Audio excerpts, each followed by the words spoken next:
Okay. Whilst I'm taking you through the budget, Jane will be outside together with Bernie to take any of the queries you may have individually, may want to, approach them.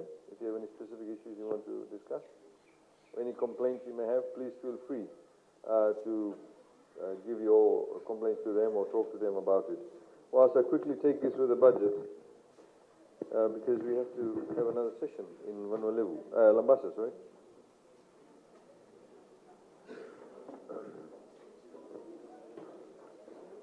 Okay, as I mentioned to you earlier on, the Fijian economy now has been growing for 8 years in a row.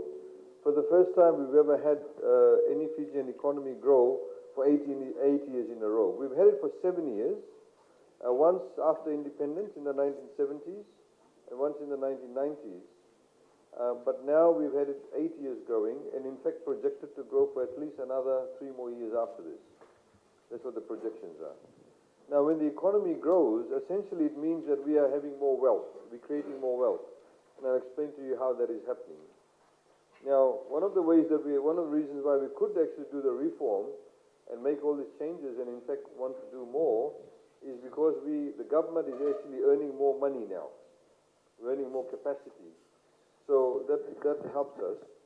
Now, of course, things like cyclones, they don't do us any favors. You can see Mick over here and various other issues. Sometimes political issues also create a downward trend.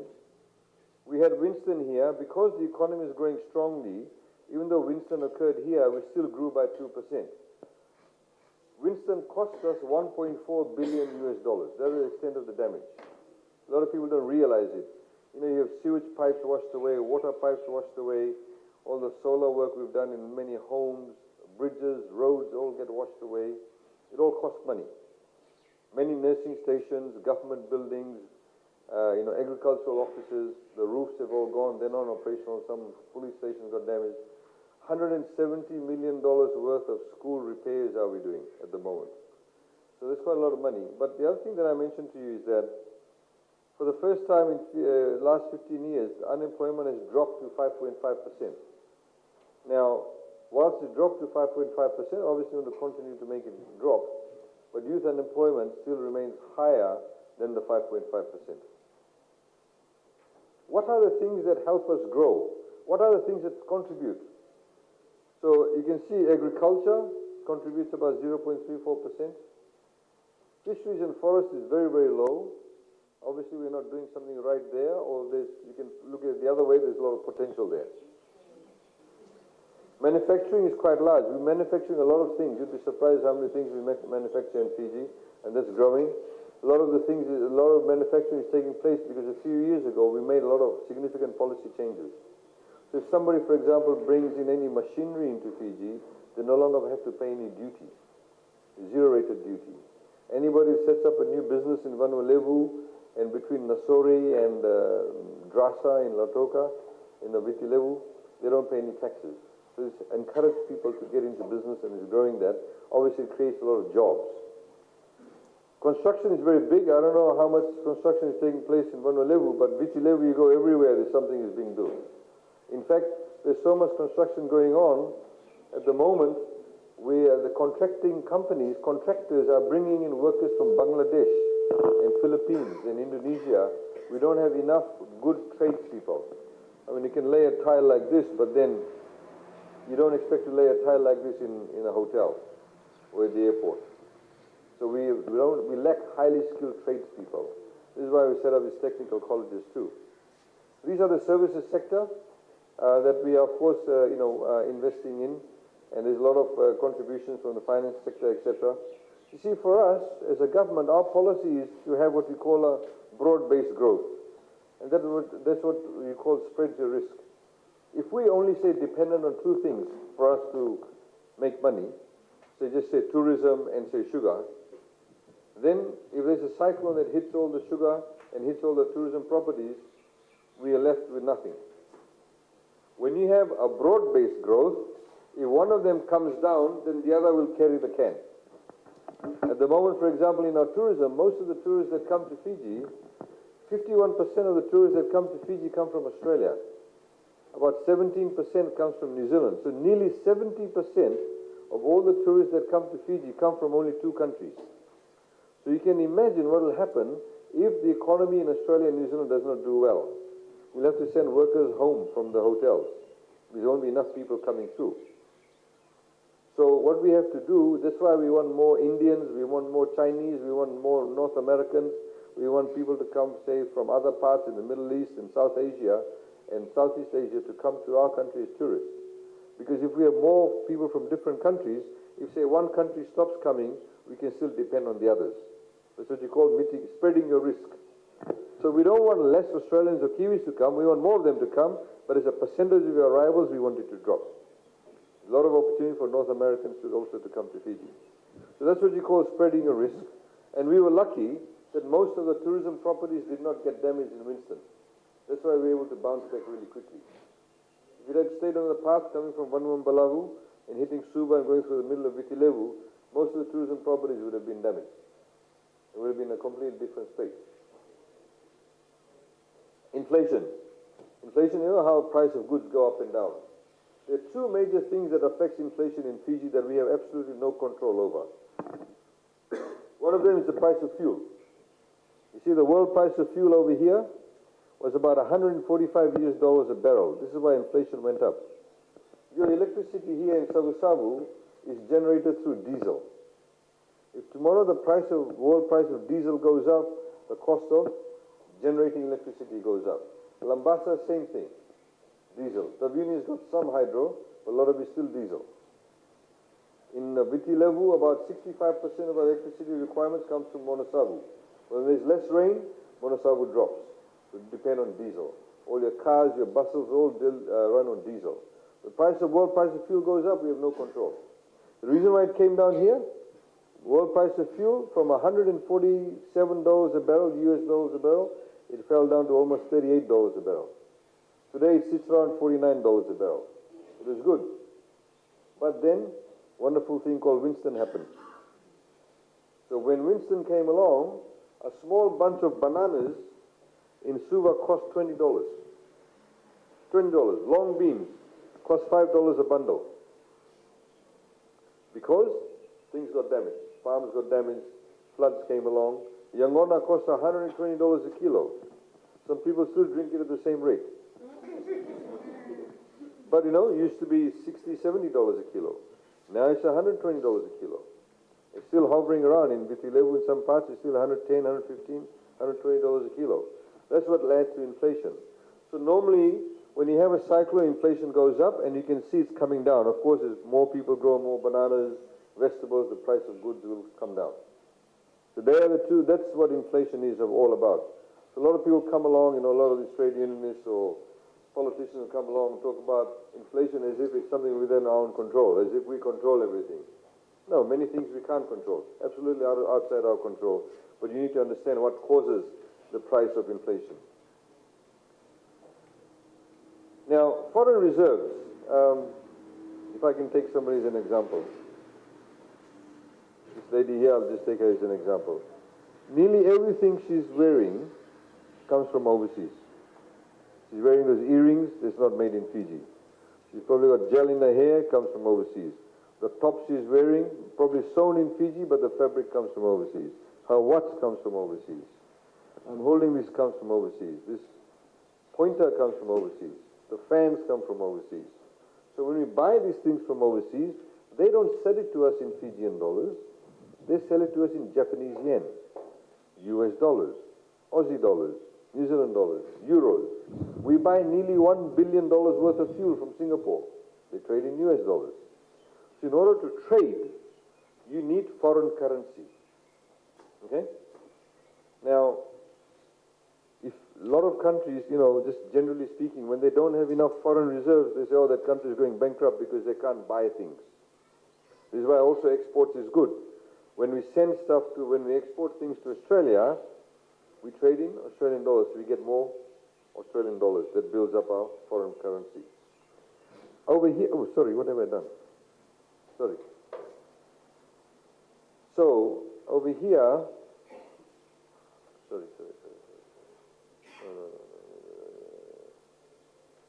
My apologies. This over here is the number of months. This shredded line here, that's the international benchmark. It says essentially you should have at least 4 months worth of foreign reserves to do trading. It's a good sign. If you have 4 months worth, that means you're stable. In 2005, using as a benchmark, they had only $549 million worth of foreign reserves, which meant about 2.3 months of trading. Today, actually this figure is outdated. Today we have about $2.4 billion worth of foreign reserves. Very high. Good position to be in. And about 5.8 months worth of foreign reserves. This foreign reserve, a lot of people don't understand, has a huge impact on our ability to trade, our international status. Fiji Airways bought 3 brand new A330 aircraft. Majority of the money that it borrowed came from German banks and European banks. When they go and negotiate a loan with them, the first thing that they will look at is the foreign reserves. If they see your foreign reserves are high, they'll say, oh, this is not a bad country to trade with. So the interest rate for their loan will come down. If the foreign reserves is low, that means it's a risky country, so interest rates will go high. So this is very important. You can see over here, even though $1.9 billion you had, it had 5.9 months of trading. Over here, you had 5.8 months of trading, or even though it was 2.3 billion, is because a lot more people are spending money now in Fiji.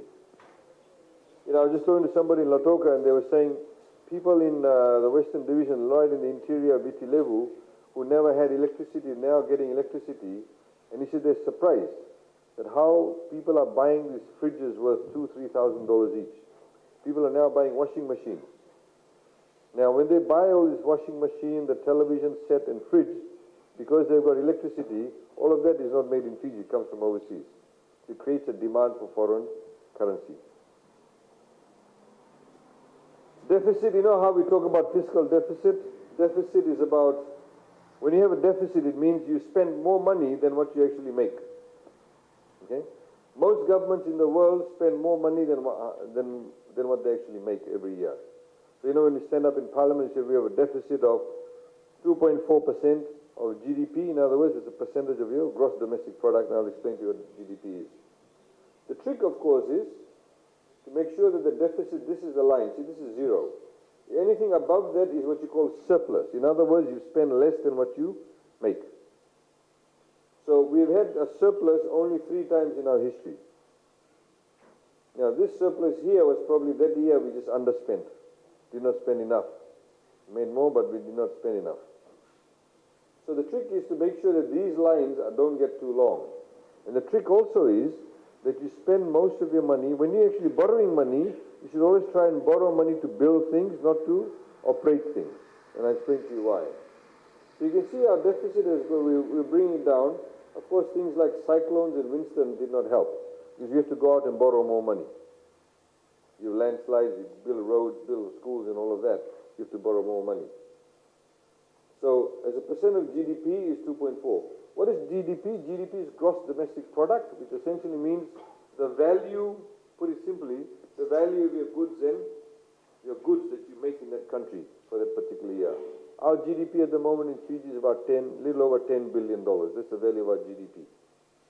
I used to be in 2007, it was about $6.6 million, or less than that. It's almost doubled in the past few years. Government revenue, as I mentioned, 2004, government made $1.1 billion. We're anticipating making $3.8 billion. So even though we made all these tax cuts, we've given you pay rise, etc., we still expect to make $3.8 billion in revenue. Because one of the things that you've probably heard us talk in Parliament about is that there are a lot of people in Fiji who aren't paying taxes. We want them to pay their taxes, so we're going after them. A lot of people, as I say, still chortling from the system. A lot of people, you'll be surprised, they don't pay their VAT. A lot of business houses don't actually pay their taxes.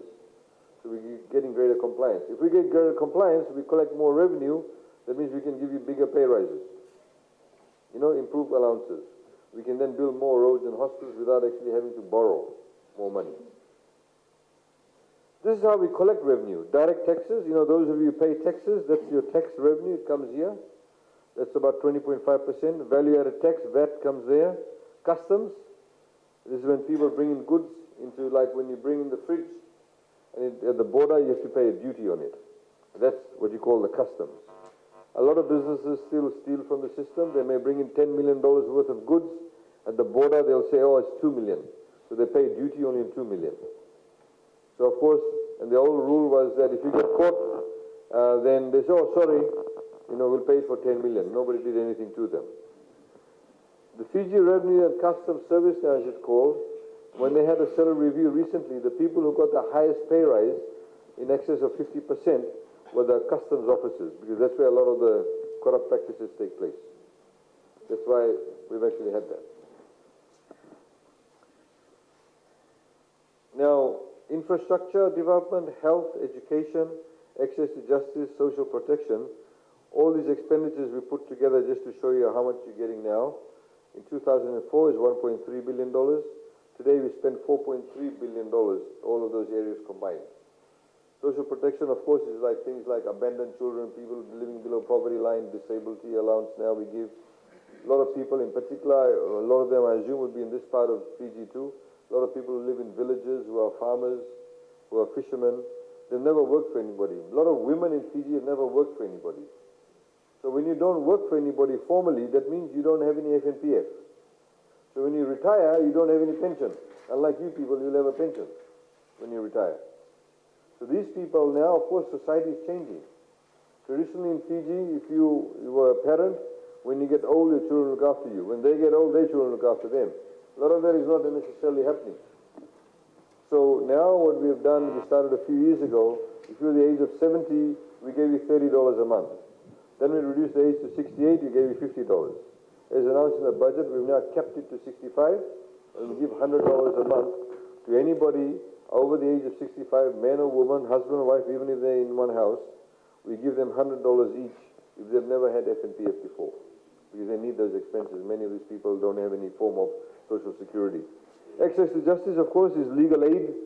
Legal aid is now what I call the largest law firm in Fiji, about 45 to 48 lawyers. Just because you're poor, it does not mean you should not have access to justice. A lot of women want maintenance, custody of children, domestic violence, criminal cases, and also they do things now, civil matters. If you're somebody who's a tenant, you're getting booted out of the land, they also help you with that, with the legal processes. And also, we are now, and I urge you, they also help you to write your wills, do probate. Please don't think that you should not write a will. Everybody should write a will. Even though you may own one phone, write a will, because you'll be surprised how many people fight over it once you die. I've seen it. I see it every day. The father dies without writing a will. They've got one house. You see how many people fight for it. It's better to write a will. And legal aid actually will help you do it for you for free. And all those things they do provide. They're now, of course, in all sorts of places. They're in Ovalau, Kandavu, Rotuma, everywhere. And all the major towns and cities. They're even in Nambuwalu. Education, of course, I'll come back to that. Education has increased funding. Health, of course, has received a tremendous level of funding too, and so is roads, bridges, and jetties. Now, this is what I was talking about, expenditure mix. There are two types of expenditures we have as government. You also have that in your individual lives, is that when we allocate budget for a particular year, we spend the money on two types of things. One of them is to just simply run government. So we pay for your salary, we pay for your meals, we pay for the toilet paper you use, the photocopying paper.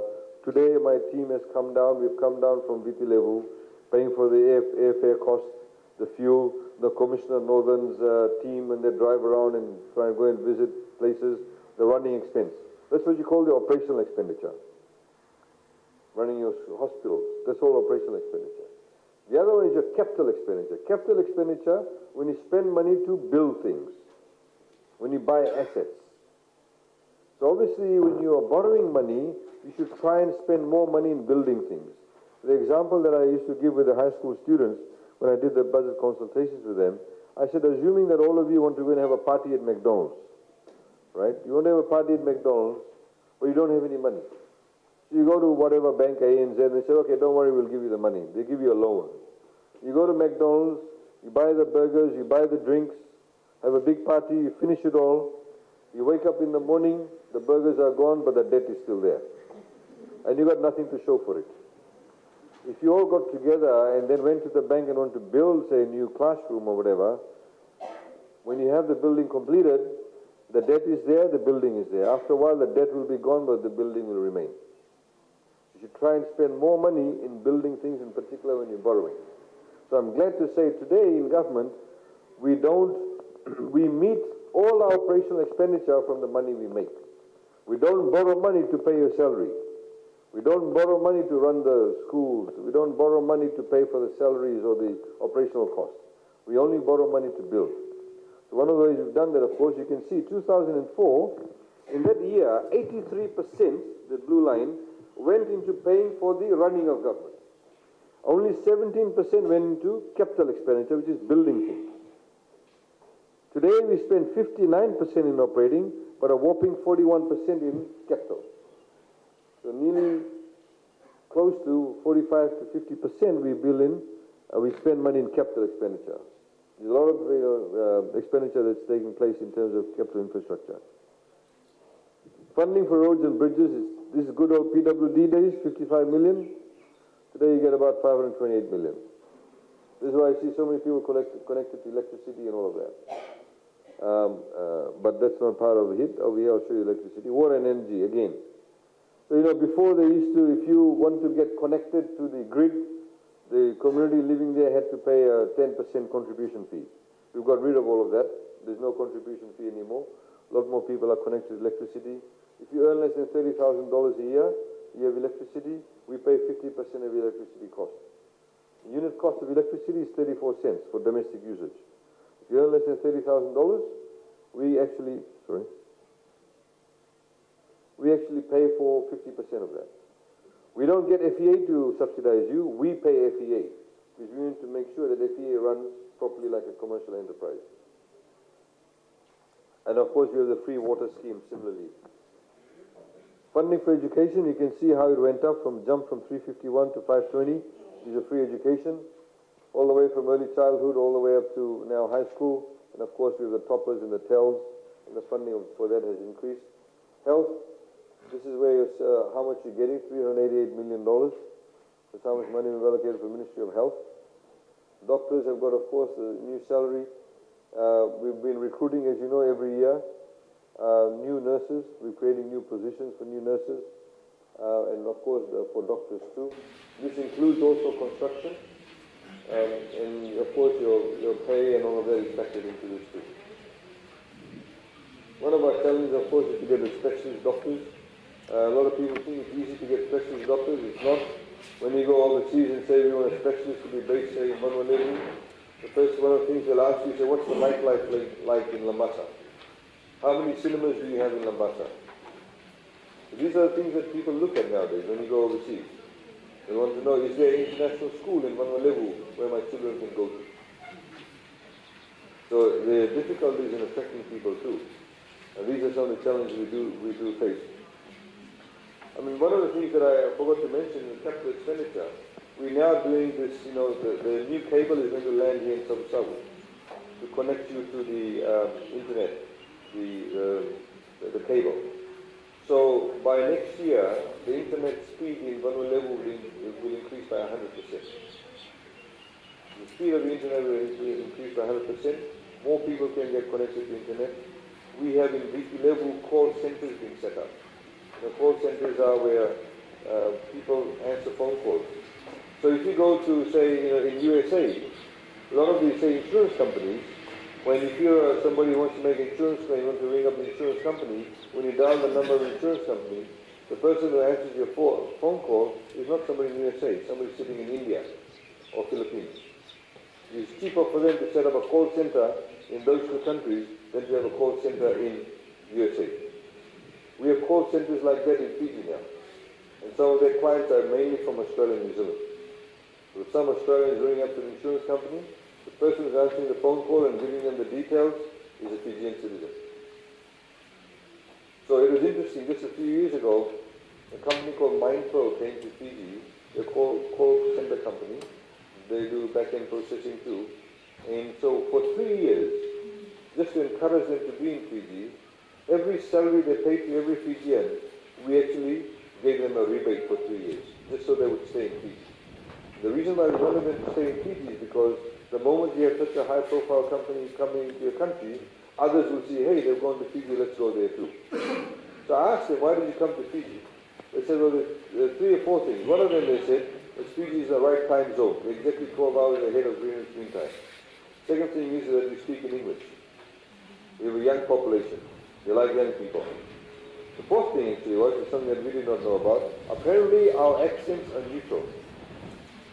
So if a Fijian speaks, it's easier for an American, a British, or Australian to understand us. When they go to places like India and Philippines, they literally spend millions of dollars getting the Indian or the Filipino to change their accent to somebody from the USA or Britain can understand it. It's interesting.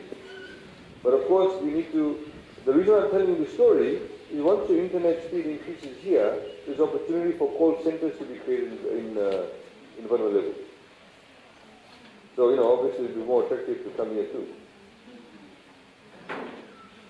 So this is what I was talking about. You see our operating revenue this is how much money you collect all the way from there to there. If you take out all the operating expenditure, the day-to-day running of government, this is how much of a savings we have. We have about $896 million savings. So we're only going, we use that money to build and we have to borrow on top of that. But the good thing is that we don't borrow to run government. We only borrow to build. Government debt, a lot of people talk about debt. They don't understand debt. You see, when the Rotumara government was in place after independence, they obviously borrowed money too. So they borrowed money and started paying off the debt. When the Rambuka government came in 87, they borrowed money, but they have to pay the debt of the Rotumara government. Then when we had the Labour government come in for 1 year, they incurred their own debt, but they have to pay the debt of the Rambuka government, Rotumara government. When the Garacha government came in, they incurred their own debts, but they have to pay the debt of everybody else. When we came in, we incurred our own debt, so we have to pay everybody else's debt. Because the debt, when you sign the agreement, is not between the alliance government and whoever, it's between the Republic of Fiji and whoever. So we are obliged. Fiji has never defaulted on any of his debts. So out of the $5.2 billion worth of debt, this is Fijian dollars, $2.2 billion is from the previous government. So we inherited that. So we of course have incurred our own debt. Now this is what we call a nominal sum. I'll give you an example. Assuming our GDP, our wealth is $100, and we go out and borrow $20. So you would say your debt to GDP ratio is 20%. If $20 is 20% of $100, right? Now, assuming our wealth increases to say $500, but we say, no, we don't want to borrow $20. In fact, we want to borrow 2.5 times more than what we borrowed. We're going to borrow $50. But the debt to GDP ratio is only 10%. If 50 or 500 is 10. So in other words, the bigger your economy becomes, the more capacity you have to borrow in the actual dollar value. But as the percentage comes down. So the figure that you need to watch is this. This is the figure. So you see, I'll give you an example. In 2006, the total debt for the country was $2.8 billion. Government debt, sorry, I should say, was $2.8 billion. But as a percentage of a GDP, it was 53.3%. Because our GDP is smaller, we were less wealthier. Our wealth was not as much. So when your wealth is not much, obviously if you borrow, then the percentage of the debt will be a lot higher. In the same way, if you are earning $50,000 salary, when you go to the bank is not going to lend you $1 million. Because you don't have the capacity to do the payment with the amount of income you have. But if you are earning $500,000 a year, they probably lend you $1 million because you have the capacity to pay the debt. Similarly, this is what happened here. $2.8 billion, 5.3%. Even though the debt is $5.2 billion, as a percent of GDP, it's only 47.5. So even though the value here is less than that, as a percent of GDP, it's a lot lower because of the fact our wealth has increased. So a lot of people think, oh, we've got too much debt, we don't know what's going to happen to the future generations, all this nonsense. Today, places in Vanuatu have electricity. Today you have a Tahsil road from Nambuwaru to Zaketi. What does that mean for the future generations? That means they don't have to do it. We're doing it now, that means they don't have to do it. It's better to build a house now than to build it in 10 years' time. Because to build a house in 10 years' time will cost you a lot more money than it would cost today. I'm sure all of you sit around when you drink grog, people say, oh, my father built this house only for $50,000. Look at that, he built such a big home. Today with $50,000 you can't build a home that big, of course. That's what happens. So when you're building now, you're building for the future, you're building the capacity. Now, let's look at other countries. You see our debt to GDP ratio is 47.5%. Look at the debt to GDP ratio of Japan, 239.2%. The total debt value is $11.8 trillion US. Singapore, 112% of GDP, $332.7 billion debt. USA, $19.9 trillion, 107.4% of GDP. Canada, $1.4 trillion debt, 92.3%. Nobody says that these countries are going bankrupt. All you think is wonderful countries, but how come people say it about Fiji? You see, there's a lack of understanding. A lot of journalists don't even understand it. Well, let's compare ourselves to countries that are like us. These are island countries: Maldives, Seychelles, Nauru, Mauritius, Tuvalu, Samoa. Fiji sits here, 45.8%, $2.3 billion debt. This is US dollars. I went to Mauritius this year, fortunate enough to go there. I went there only for about a day and a half. Mauritius is very similar to Fiji. They have basically sugar cane as the mainstay of the economy, and they have tourism. A few years ago, they said, what happens if sugar goes off the dial? What should we do? They were very clever about it. They're essentially doing what we did, but they're doing it on a much grander scale. There are big opportunities for them. They're very close to Africa. They're only about 3 hours away from Africa by flight. They said, everybody sees Africa as, unstable, law and order situation. Some countries have civil war. But economically, Africa is the next big thing. It's got one of the largest percentage of young people. It's got the largest percentage of arable land that's not being used. All the big companies want to go to Africa. But a lot of them were scared. So Mauritius built 4-lane roads, connected everybody, electricity, internet, so IT parks. You come and set up a business, no tax and all of that. They went to all the international companies and said, look, come and set up your buildings here, your offices here, we'll offer you this space. We'll give you the land. Put up the buildings. Or put up the buildings for you, come and set up shop. But you set up shop here to service Africa. And they all did. They all did. They went to India. They got 3 internationally recognized hospitals to come and be based in Mauritius. 2 or 3. They're there. So they go to the rich Africans and say, don't go to Europe for heart surgery. Don't go to India for heart surgery. Come to Mauritius. And by the way, when you have the surgery, you can do a 2-week holiday at our beautiful resort. It's working for them. So you see their debt, they've got about 1.2 million people. The total land size of Mauritius is about 2,500 square kilometers. The total land size of Viti Levu is 10,000 square kilometers. But they borrowed money very heavily. They got $7.5 billion debt, but they're doing really well. Because they're spending money in what we call productive capacity building. Productive capacity building. So that's what we need to be able to do, and that's exactly what we're doing. And you can see other countries. You look at like Australia, 41.1% GDP, but the total debt is $517.3 billion. This is just another graph showing that. I don't want to bore you with all this stuff about what are the areas we reduce the duty in and all of that, but just to highlight to you, there's a number of things we've done. The construction industry reduced the duty on many things here, like tiles and epoxies and what have you. As I mentioned to you also, in tile and shipping, you bring in a boat, you don't, no duty, spare parts, no duty, taxis and buses, we've improved those things. If you have any questions, you can ask me. As you said, we've got a young population. When you have a young population, they make lots of babies. So we need to cut down the cost of having a baby. It's a fact. And people do produce more babies. The older the population, the less babies you have. In Japan, the age pyramid is like this. So it's a triangle, so the age pyramid is like this. Like that. Bulk of the population is over the age of 60. If you go to Japan, you see car park attendants who are 85 years old. Security guards who are like 70 years old. But they produce very few young people, whereas ours is the other way. You're actually a triangle. nearly 70% below the age of 40. So they have their own challenges in the health system. Because your health system needs to be re-engineered. When you have older people, you have different focuses. Younger people, our focus is different. They have less STDs, we have more STDs. Because it's different. Demographics are different. So we reduced the duty, for example, we did last year before that, for things like baby wipes, 0% duty, because we know it's an essential item. All those sorts of things we've done. But one thing you have to understand, ladies and gentlemen, one of the things we've discovered is a major policy announcement. We've set up an economic intelligence unit in the Ministry of Economy. Nearly 60 to 70% of all the products that you see in supermarkets are brought into Fiji by only 5 or 6 companies.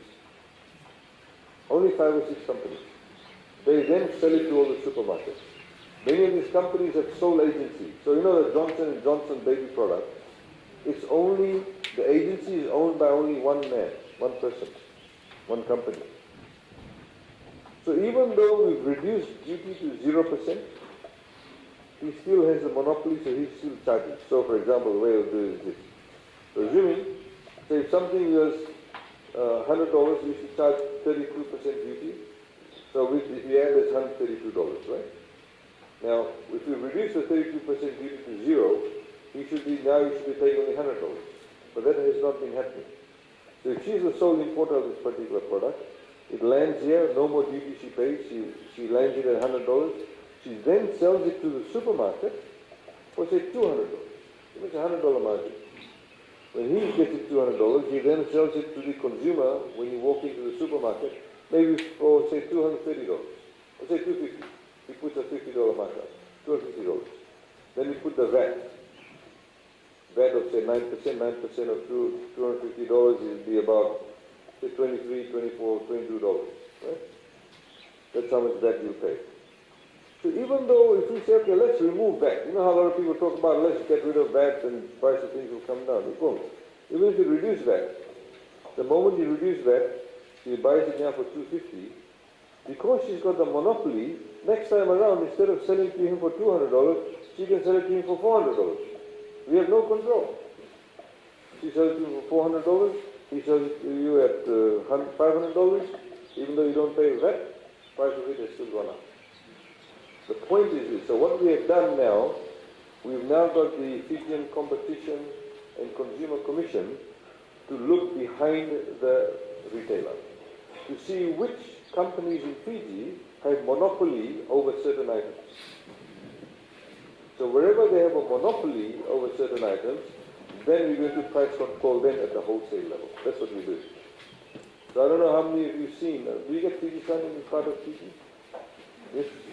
Right, so you see, today's Fiji Sun, as I was reading, I generally don't read the Fiji Sun, it's a terrible newspaper.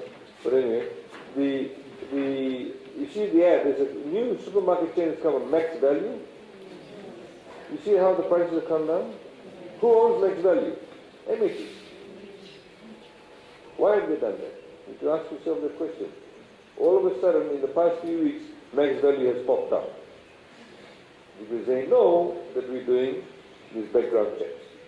And you can see the price of those goods have come down. It's very different. So the reason that they're using, they're saying, well, MH is now the top end and Max Value is everyday end.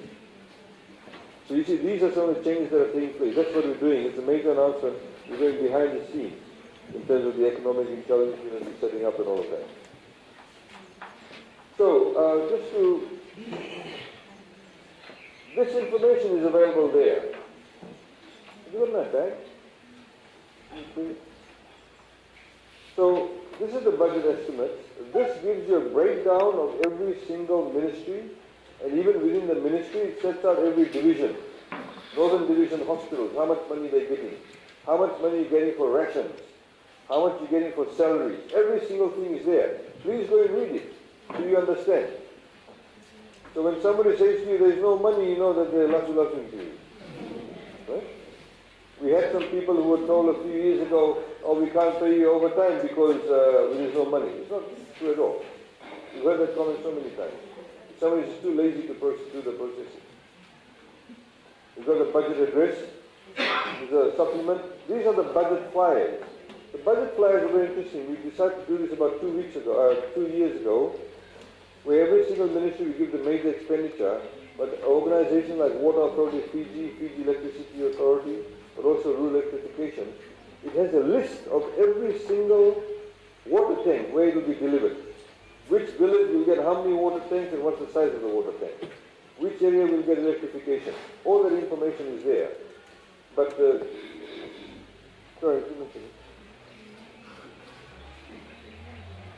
so this is the budget supplement. See over here. No. So let me show you Ministry of, most of you seem to be from the Ministry of Health, correct? Let's find the Ministry of Health. Okay.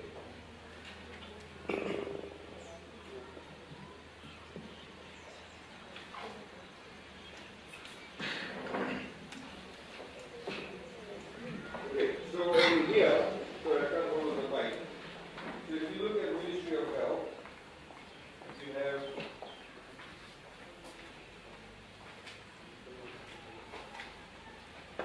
the front page says how much the ministry is getting altogether. And then this is the head office. How much money the head office is getting. There's every single thing breakdown. So this is where, for example, you say fuel and vehicles and fuel, $107,000. Maintenance of ministerial vehicles, expenses of boards, kidney dialysis treatment, everything is here. That's there too. This is the head office. How much money, for example, they're giving for the major upgrades of all the hospitals? The capital expenditure too. So upgrade and maintenance of urban hospital institutional quarters, $3.9 million. Establishment of National Teaching Research Treatment Center, $1 million. Maintenance of subdivision hospitals, health centers, and nursing stations, $4.8 million. Nagua Hospital landscaping and civil works. All these things are here. I don't see some. But of course, there's a lot of things here. Then you have the breakdown. You have the division. You have health services. You have then, for example, Lotoka Hospital. Then you have CWM Hospital. Navasa Hospital. Malabora-Tumi Hospital. St. Giles. And then you have the divisions. You got, of course, Eastern, Western. Then you have Northern Division. So it says how much money you're getting, your salaries. Established staff, $8.1 million. Level regulars, $1.7 million. And you see how much money you get for laundry, oxygen supply, stores, kitchen equipment. The whole thing is here. So you're going to read it, so you get a better understanding of how that money is being spent. That's available for you on the internet for free. I want to give you this copy. Then you have the budget flyers. And then, of course, the writer's reply. I think it's important, ladies and gentlemen, to be armed with the information. A lot of information is available. As Jane, for example, said in respect of the OMRS, the disciplinary process, it's all there on the website. Just click on it, get it. I know it's a bit slow at the moment. Very soon it will become 100% PASA in Vanuatu. Okay, so I hope that clarifies. I was told also, somebody sent me a text message. There is apparently a meeting of some civil servants on the weekend. But I was just looking at the issues that were raised. Essentially, not much of them has to do with the reforms itself. Our message to you is essentially that the reforms actually are good. It recognizes the different specializations within the different categories, the level of risk you carry. It also then puts you in a good state. Everybody's got a pay rise. But it's not just about pay rise. It's about things like your allowances, in terms of your promotions. Yes, there are teething problems. Of course, your ministry, when I say your ministry, I mean Ministry of Health, has had some challenges. We met up with the permanent secretaries and the chair of PSC and the other commissioners over the weekend.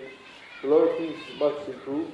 As you said in the beginning, that some of the HR departments and some of the ministries aren't very strong. Government traditionally has not placed a lot of emphasis on HR. We're trying to do that. So we can only make this, of course, successful if we're all able to focus on the bigger picture. And we look forward to your cooperation. And you can see for yourself, everything is very, very transparent. We want you to be able to understand where it's all coming from. As I've said, if you have any issues, even after this, you've got that email address that Jane had put up, csrnu.inquiries@gmail.com. You can send your issues to that, and we'll be able to respond to that. Of course, not everybody is going to see that email. It's only about 3 or 4 people who see that, including myself, when it's sent across to us. Okay? So thank you very much, and we wish you a very good afternoon. Nagai. Thank you.